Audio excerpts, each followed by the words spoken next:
Mariano may biglang event siya nung nakaraang gabi.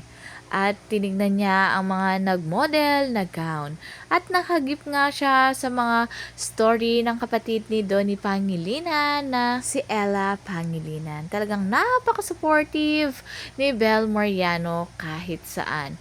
At napaka-busy pa yan ha. At hinihintay nga ng mga netizen na ilapag ni Ella Pangilinan ang larawan ng dalawa. At naging usap-usapan nga nung nag-Belo Day, si Bel ay kasama niya si Donnie. Dahil si Donnie ay nag-post siya noong isang araw.